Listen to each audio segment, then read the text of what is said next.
Около моста в Ридленче, Калифорния, кто-то бросил 6-месячного щенка, девочку. Бедолага спряталась в сухом русле реки и изо всех сил постаралась выжить. Вечерами малышка приходила к мосту, по которому ехали машины, и ждала там подаяния, люди иногда останавливались и кидали ей еду. Но на таких харчах сыт не будешь, и вскоре щенок стал похож на скелетик, кожа до кости. Тем не менее, как бы собачка ни была голодна, она никогда и никого не подпускала к себе близко, словно заучила, что верить людям до конца нельзя. Шло время, и вот несколько дней назад судьба этой девочки удивительным образом изменилась. Одна женщина, встретив ее, разместила пост в соцсети, и он попался на глаза участницы зоозащитной группы Dream Catchers Project Rescue, Face из DL.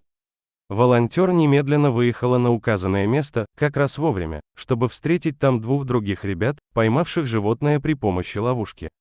Собаку посадили в машину, и тут Фейс заметила, что, похоже, у найденки недавно родились щенки. Волонтер погладила рыжие ушки и решила назвать подопечную милой кличкой «Мамочка». Однако, нужно было найти и малышей, чтобы они не остались одни, поэтому все трое спасателей принялись прочесывать местность. К сожалению, поиски в тот день ни к чему не привели. Мамочку отвезли в безопасное место, а на утро вновь вернулись к мосту. Фейс и ее друг пристегнули собаку к длинному поводку, в надежде, что животное сразу же побежит искать своих детей, но не тут-то было.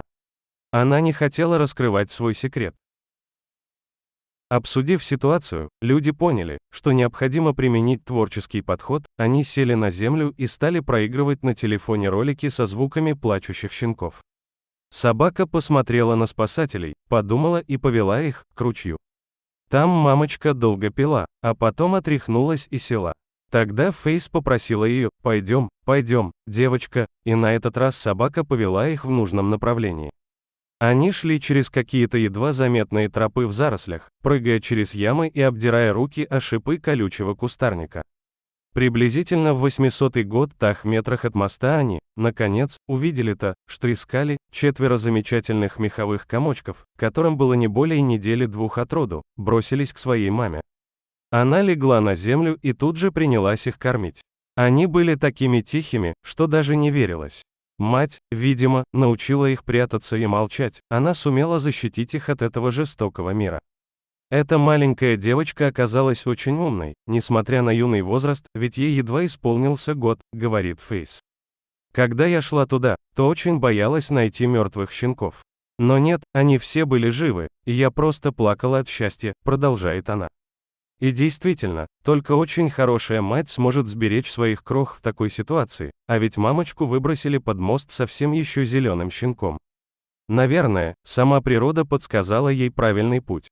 Пушистая семья провела несколько дней в доме Фейс, а потом была передана в приют Love Bugs Rescue.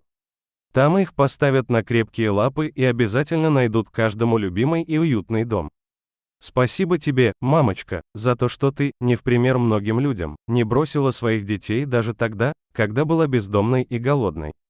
Ты обязательно будешь счастлива.